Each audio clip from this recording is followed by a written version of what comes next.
মানে টাইগার মুরগির যে প্যারেন্টসগুলো এগুলো প্যারেন্টস এই যে এটা আমরা ডিম পারবো এই জায়গায় ডিম পারে ও এক ডিম ভেঙে ফেলাইছে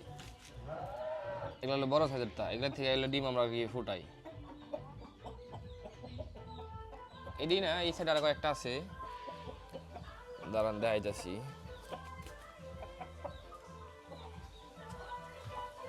এটা ফার্মে মুরগ টাইগার লগে দিলে আপনার যে টাইগার বাচ্চাগুলো আছে না ক্রস বেড়ে এর লেগে ফার্মে মুরগি বাইরে ফার্মে মুরগি মুরগ বাইরে ফেলে থেকে দিচ্ছি এটা এই জায়গায় থাকি এটা টাইগার লগে মিটিং করার দিই না এটা টাইগার আর একটা মুরগ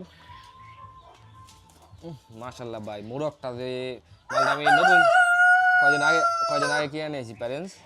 এগুলা নতুন ডিম শুরু করেছে আর কি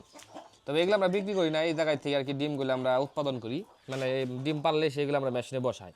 খালি মেশিন না আমরা কিন্তু দেশি মুরগির ডিম দেশি মুরগির নিচে বাচ্চা ফুটাইছি ওই দেখেন দেশি মুরগি ওগুলো নিয়ে ঘুরতেছি ওগুলো টাইগার আর ফার্ম মুরগির বাচ্চা বুঝছেন এগুলো আমার প্যারেন্টস এগুলো দিয়ে আমরা বাচ্চাগুলো ফুটাই এগুলাতে ডিম হয় ডিমগুলো ফুটে মেশিনে বসাই ডিম মেশিনে বসে দিয়েছি তো ডিম নাই